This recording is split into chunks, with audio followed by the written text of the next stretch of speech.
ഹരേ കൃഷ്ണ. മഹാഭാരത കഥയാണല്ലോ പറഞ്ഞുകൊണ്ടിരിക്കുന്നത്. നാരദ മഹർഷി യുധിഷ്ഠിര മഹാരാജാവിനോടായി ദേവലോക സഭകളെക്കുറിച്ച് വർണ്ണിച്ചു തുടങ്ങുകയാണ്. മാനുഷിക ലോകത്ത് അങ്ങയുടെ ഈ സഭ തന്നെയാണ് ഏറ്റവും സുന്ദരം.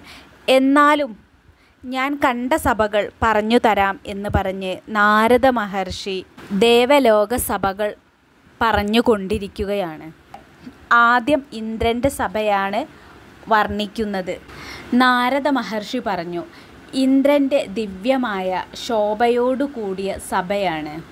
കർമ്മസിദ്ധമായ അത് സൂര്യൻ്റെ പ്രകാശത്തെ സ്വീകരിച്ച് ദേവേന്ദ്രൻ തന്നെ തീർത്തതാണ്. 100 യോജന വിസ്താരത്തിൽ, 150 യോജന നീളത്തിൽ, 5 യോജന പൊക്കമുള്ളതാണ് അത്. അത് ആകാശത്തിലെങ്ങും സഞ്ചരിച്ചു കൊണ്ടിരിക്കുകയും ചെയ്യുന്നതാണ്. ജര, നര, ദുഃഖം തുടങ്ങിയ പീഡയേൽക്കാത്ത ഏറ്റവും ശുഭമായ സഭയാണ് അത്. രമ്യമായ സൗധങ്ങളും രമ്യമായ ആസനങ്ങളും ദിവ്യമായ പൂമരങ്ങളും ചേർന്ന് ശോഭിക്കുന്നതാണ് ആ സഭ. ആ സഭയ്ക്കുള്ളിൽ ഭദ്രപീഠത്തിൽ ഇന്ദ്രദേവൻ തൻ്റെ ശചീദേവിയായ ഭാര്യയോടുകൂടെ ഇരുന്നരുളുന്നു.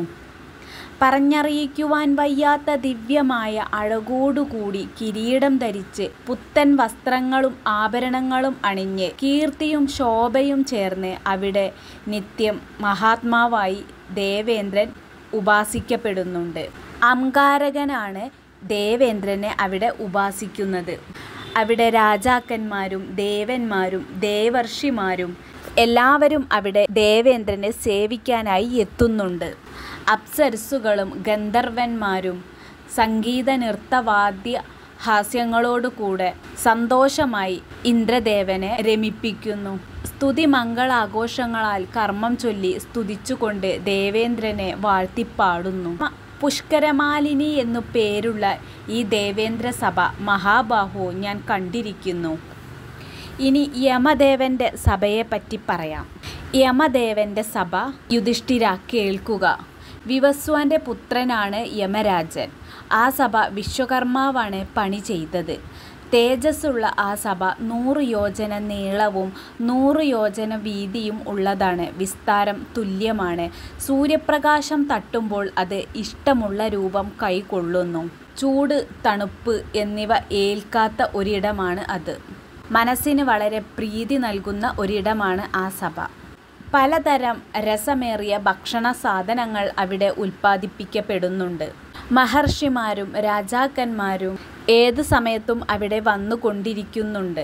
തിരക്കില്ലാത്ത ആ സഭ യഥേഷ്ടം ആകാശത്ത് സഞ്ചരിക്കുന്നതാണ്.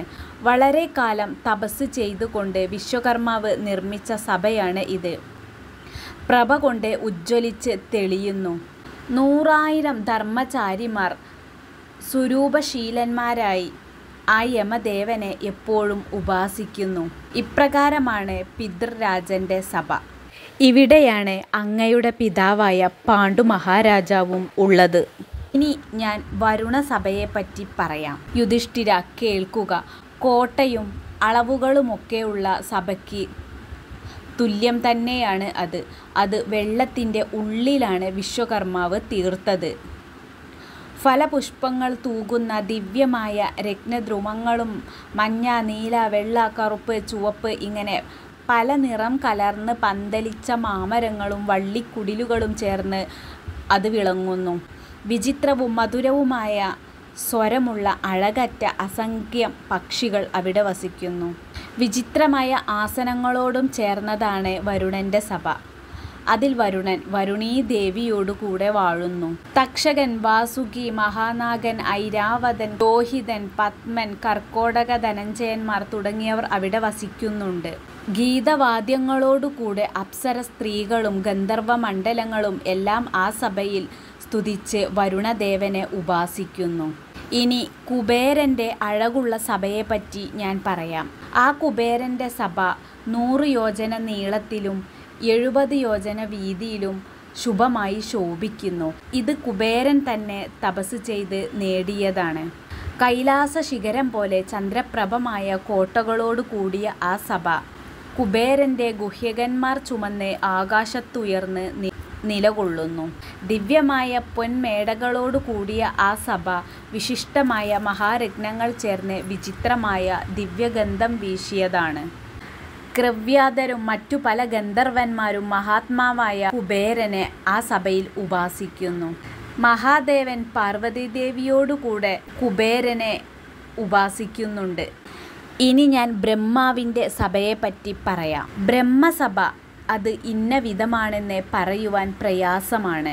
പണ്ട് ദേവയുഗത്തിൽ വാനിൽ നിന്ന് സൂര്യദേവൻ മനുഷ്യലോകം ചുറ്റി നടന്നു കാണുവാൻ ഇറങ്ങി വന്നു. മനുഷ്യരൂപം ധരിച്ച് ചുറ്റുന്ന സമയത്ത് സ്വയംഭൂവമനുവിൻ്റെ സഭ കണ്ട വർത്തമാനം അന്ന് സൂര്യഭഗവാൻ എന്നോട് പറഞ്ഞു. അതിൻ്റെ നീളവും വിസ്താരവും നിർണയിക്കുവാൻ സാധിക്കുകയില്ല. അന്ന് ആദിത്യനിൽ നിന്ന് ആ സഭയുടെ മഹത്വവും ഞാൻ കേട്ടിരുന്നു.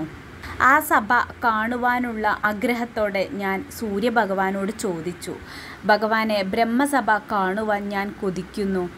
അത് സാധിക്കുവാൻ എന്ത് തരം തപോയോഗ കർമ്മമാണ് ഞാൻ അനുഷ്ഠിക്കേണ്ടത്? എൻ്റെ വാക്കുകൾ കേട്ടപ്പോൾ സൂര്യഭഗവാൻ പറഞ്ഞു, ഭഗവാനെ, 1000 വർഷം വ്രതമെടുക്കുവാൻ കഴിഞ്ഞവനെ അത് കാണാൻ കഴിയുകയുള്ളൂ. അത് കാണാനായി ഞാൻ ഹിമാലയത്തിൽ പോയി 1000 വർഷം തപസ്സനുഷ്ഠിച്ചു. 1000 വർഷം തികഞ്ഞപ്പോൾ സൂര്യഭഗവാൻ എൻ്റെ അടുത്ത് വന്നു. സൂര്യദേവൻ എന്നെ കൂട്ടിക്കൊണ്ട് ആ ബ്രഹ്മസഭയിലേക്ക് യാതൊരു ക്ഷീണവും കൂടാതെ ചെന്നു. ഞാൻ ആ ബ്രഹ്മസഭ കണ്ടു. ആ ബ്രഹ്മസഭ ക്ഷണത്തിൽ രൂപം മാറിക്കൊണ്ടിരിക്കുന്നതാണ്. അതുകൊണ്ട് അത് ഇന്ന വിധത്തിലാണെന്ന് പറയുവാൻ സാധ്യമല്ല. അതിൻ്റെ അളവും സ്ഥാനവും കാണുന്നതല്ല. ആകാരവും അതുപോലെ തന്നെ വേറെ ഞാൻ കണ്ടിട്ടില്ല. ക്ഷീണവും ദാഹവും വിശപ്പും ചൂട് തണുപ്പ് ഇതൊന്നും അവിടെ ഉള്ളവർക്ക് ഏശുന്നതല്ല. നാനാപ്രകാരത്തിൽ ശോഭിക്കുന്ന രത്നം കൊണ്ട് നിർമ്മിച്ചതാണ് അത്. അത് തൂണിന്മേലല്ല നിൽക്കുന്നത്, എന്നാൽ ഒരിക്കലും കീഴോട്ട് വീണു പോവുകയുമില്ല. പ്രഭയോടുകൂടെ വിളങ്ങുന്ന ദിവ്യമായ ദ്രവ്യങ്ങൾ ചേർന്ന് നിർമ്മിച്ച അത് ചന്ദ്രസൂര്യാഗ്നികളേക്കാൾ അധികം തെളിവോടെ സ്വർഗോപരി സൂര്യനെ ധരിക്കുമാറ് ശോഭിക്കുന്നു. അവിടെ വെച്ചാണ് ബ്രഹ്മദേവൻ തനിച്ച് സൃഷ്ടി ചെയ്യുന്നത്. മൂർത്തിമാരായ മഹാവ്രതികളായ മഹാത്മാക്കൾ മറ്റു പലരും ആ ബ്രഹ്മാവിനെ ഇവിടെ വെച്ച് ഉപാസിക്കുന്നു. കശ്യപ മഹർഷി, ഭൃഗു മഹർഷി, അത്രി, വസിഷ്ഠൻ, അങ്കിരസ്, ഗൗതമൻ, പുലഹ്യൻ, പുലസ്തൻ, ക്രതു, കർദമ പ്രജാപതി തുടങ്ങി ഒരുപാട് മഹർഷിമാർ അവിടെ ഉണ്ട്. പലമാതിരി ഗാഥകൾ, ഭാഷ്യങ്ങൾ, തർക്കങ്ങൾ ഇവയെല്ലാം ഒരു ശരീരമെടുത്തു വന്ന് ബ്രഹ്മദേവനെ അവിടെ ഉപാസിക്കുന്നു. യുധിഷ്ഠിര മഹാരാജാവെ, വന്നവരും വരുന്നവരുമായ അവരാൽ ഇടകലർന്ന് ഏറ്റവും അഴകിൽ ആ സഭ ശോഭിക്കുന്നു. അപ്രകാരം പ്രശോഭിക്കുന്ന സുദുർലഭമായ സഭ ഞാൻ കണ്ടു. മനുഷ്യലോകത്തിൽ രാജാവേ, ഭവാന്റെ സഭയെപ്പോലെ തന്നെയാണ് അതും. ഈ പറഞ്ഞ ദേവസഭകളൊക്കെ ഞാൻ കണ്ടിട്ടുണ്ട്. മനുഷ്യലോകത്തെ യുധിഷ്ഠിര ഭവാന്റെ സഭയാണ് എല്ലാറ്റിനേക്കാളും ശ്രേഷ്ഠം. ഇത് കേട്ട് യുധിഷ്ഠിര ഭവാൻ ചോദിച്ചു, ഹേ നാരദ മഹർഷേ, പിതൃലോകത്തിൽ എത്തേണ്ട ഹരിശ്ചന്ദ്ര മഹാരാജാവ് എങ്ങനെയാണ് ദേവേന്ദ്രൻ്റെ സഭയിൽ എത്തിയത്? നാരദ മഹർഷി ഹരിശ്ചന്ദ്ര മഹാരാജാവിൻ്റെ മാഹാത്മ്യം പറയുകയാണ്. ബലവാനായ ഹരിശ്ചന്ദ്ര മഹാരാജാവ് സർവ്വസാമ്രാജ്യത്തെയും വിജയിച്ച് ഹരിശ്ചന്ദ്ര രാജാവിൻ്റെ കൽപ്പനയ്ക്ക് കീഴിൽ എല്ലാ രാജാക്കന്മാരെയും വരുത്തിയിരുന്നു. ആ രാജാവ് ഒറ്റയ്ക്ക് പൊന്നണിഞ്ഞ ജൈത്രരഥത്തിൽ കയറി ശാസ്ത്രപ്രതാപം കൊണ്ട് സപ്തദ്വീപുകളും ജയിച്ചിരുന്നു. കാടും പുഴകളും മേടും കൂടുന്ന പാരൊക്കെയും അദ്ദേഹം ജയിച്ചിരുന്നു. മഹാരാജാവേ, 1000 രാജസൂയയാഗം ചെയ്തിരുന്ന രാജാക്കന്മാരിൽ ഒരാളായിരുന്നു ഹരിശ്ചന്ദ്ര മഹാരാജാവ്. ആ യജ്ഞത്തിൽ ധാരാളം ധനദാനങ്ങൾ അദ്ദേഹം നൽകിയിരുന്നു. ധാരാളം ദ്രവ്യങ്ങളും നൽകി. അവർ പറഞ്ഞതിൻ്റെ 5 ഇരട്ടിയായിരുന്നു അവർക്ക് നൽകിയിരുന്നത്. പ്രജകളെല്ലാം ആ രാജാവിനെ വാനോളം പുകഴ്ത്തി. മഹായജ്ഞം കഴിച്ച് പ്രതാപവാനായ ഹരിശ്ചന്ദ്രൻ സാമ്രാജ്യ അഭിഷേകം ചെയ്ത് ഏറ്റവും കൂടുതൽ പ്രശോഭിച്ചു. ഏതെല്ലാം രാജാക്കന്മാർ രാജസൂയയാഗം കഴിച്ചുവോ, ഹേ മഹാരാജാവേ, അവരെല്ലാം ഇന്ദ്രസഭയിൽ പോയി വിളങ്ങുക തന്നെ ചെയ്യും. ഹേ യുധിഷ്ഠിര ഭവാനെ, അങ്ങയുടെ അച്ഛനായ പാണ്ഡു മഹാരാജാവിനെ ഞാൻ കണ്ടിട്ടുണ്ട്. അദ്ദേഹം പിതൃലോകത്തിലാണ് സ്ഥിതി ചെയ്യുന്നത്. യുധിഷ്ഠിര ഭഗവാൻ ചോദിച്ചു, അങ്ങ് മനുഷ്യലോകത്തേക്ക് വരുകയാണെന്നറിഞ്ഞപ്പോൾ എൻ്റെ അച്ഛൻ എന്നോട് പറയാനായി എന്തെങ്കിലും പറഞ്ഞയച്ചുവോ? നാരദ മഹർഷി പറഞ്ഞു, അത് ഞാൻ പറയാം. പാണ്ഡു മഹാരാജാവ് എൻ്റെ അടുത്ത് പറഞ്ഞു, ഹേ നാരദ മഹർഷേ, ഭവാൻ യുധിഷ്ഠിരനോട് പറയണം, നീ ലോകം ജയിക്കുവാൻ കെൽപ്പുള്ളവനാണ്. നിന്റെ അനുജന്മാർ നിന്റെ അധീനത്തിൽ നിൽക്കുന്നവരുമാണ്. അതുകൊണ്ട് നീ രാജസൂയ മഹായാഗം ചെയ്യുക